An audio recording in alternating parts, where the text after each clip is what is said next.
NB নিউজৰ আহ্বানলৈ সঁহাৰি ৰাজ্যবাসীৰ অসুস্থ নামঘৰীয়াৰ কাষত অনেকজন প্ৰিয় শিল্পীগৰাকীলৈ আগবঢ়াইছে সহায়ৰ হাত দুখৰ মাজতো আনক হহুৱা মানুহজনৰ মুখত বিৰিঙিছে হাঁহি NB নিউজ পৰিয়ালেও আগবঢ়ালে সহায়ৰ হাত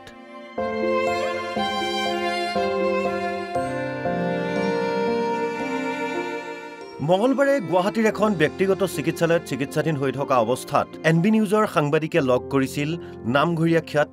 অসমৰ জনপ্ৰিয় অভিনেতা জয়ন্ত ভাগৱতী বিশিষ্ট অভিনেতাগৰাকীৰ অনুমতি অনুসৰিয়ে চিকিৎসাৰ বাবে আৰ্থিক অনুদান বিচাৰি ৰাইজলৈ NB নিউজে জনাইছিল বিশেষ আহ্বান সেই আহ্বানৰ প্ৰতি সঁহাৰি জনাই বিশিষ্ট অভিনেতাজনৰ কাষত থিয় দিলে অনেকে কেৱল সমাজলৈ আহ্বান জনাই ক্ষান্ত হৈ থকা নাছিল NB নিউজ পৰিয়ালেও বিশিষ্ট অভিনেতাগৰাকীৰ ললে স্বাস্থ্যৰ বুজ আগবঢ়ালে বিশেষ সাহায্য তথা সঁহাৰি যেতিয়া আমি খবৰটো পাইছিলো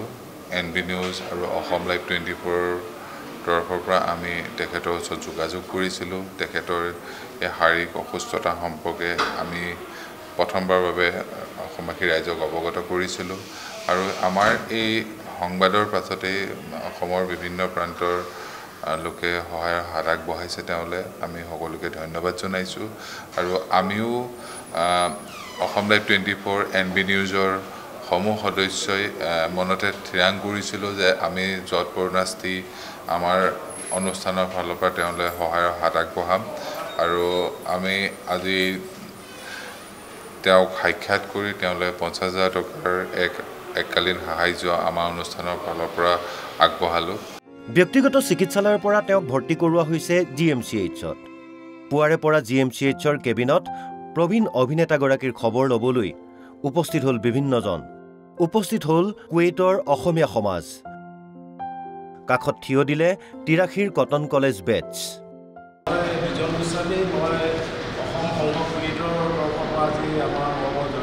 ভাগৱতী ডাঙৰীয়াক লগ পাবলৈ আহিছিলোঁ তেখেতৰ আমি অসুখ হোৱা খবৰ পাই খুবেই মানে চিন্তিত হৈছিলোঁ আৰু আমাৰ কুৱেইটৰ অসমবাসী ৰাইজে অসমীয়া ৰাইজে মিলি কিবা এটা সামান্য মৰম চেনেহ এটা উপহাৰ দিছোঁ আৰু আমি তেখেতৰ আশু আৰোগ্য কামনা কৰিছোঁ আৰু আমি 83 বেটছ বান্ধৈ দণ্ডদাৰ আশু আৰোগ্য কামনা কৰি আমিও আমাৰ ফালৰ পৰা এটি সহায় আগবঢ়াইছোঁ আশা কৰিছোঁ ভগৱানে তেওঁক সোনকালে আৰোগ্য কৰিব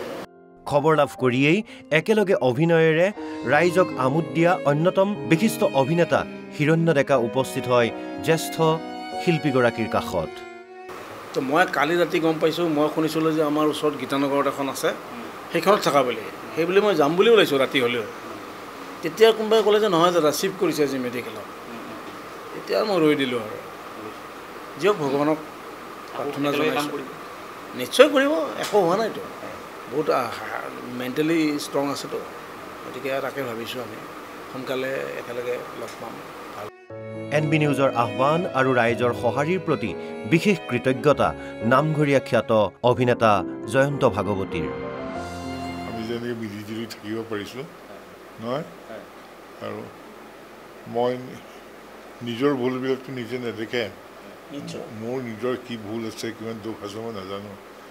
মোক দেখা মানুহ দেখিছে তাৰ মাজতো সেইখিনি সকলোৱে এৰি মোৰ ওচৰত আহিছে আপোন ভাৱেৰে বহল মন এটাৰে মৰমেৰে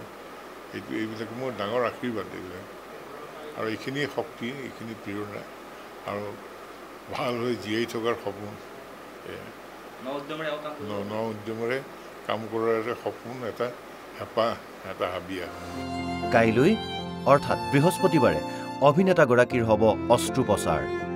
GMCHৰ কেইবাগৰাকীও জ্যেষ্ঠ চিকিৎসকে অস্ত্ৰোপচাৰ কৰিব বিশিষ্ট অভিনেতাগৰাকীৰ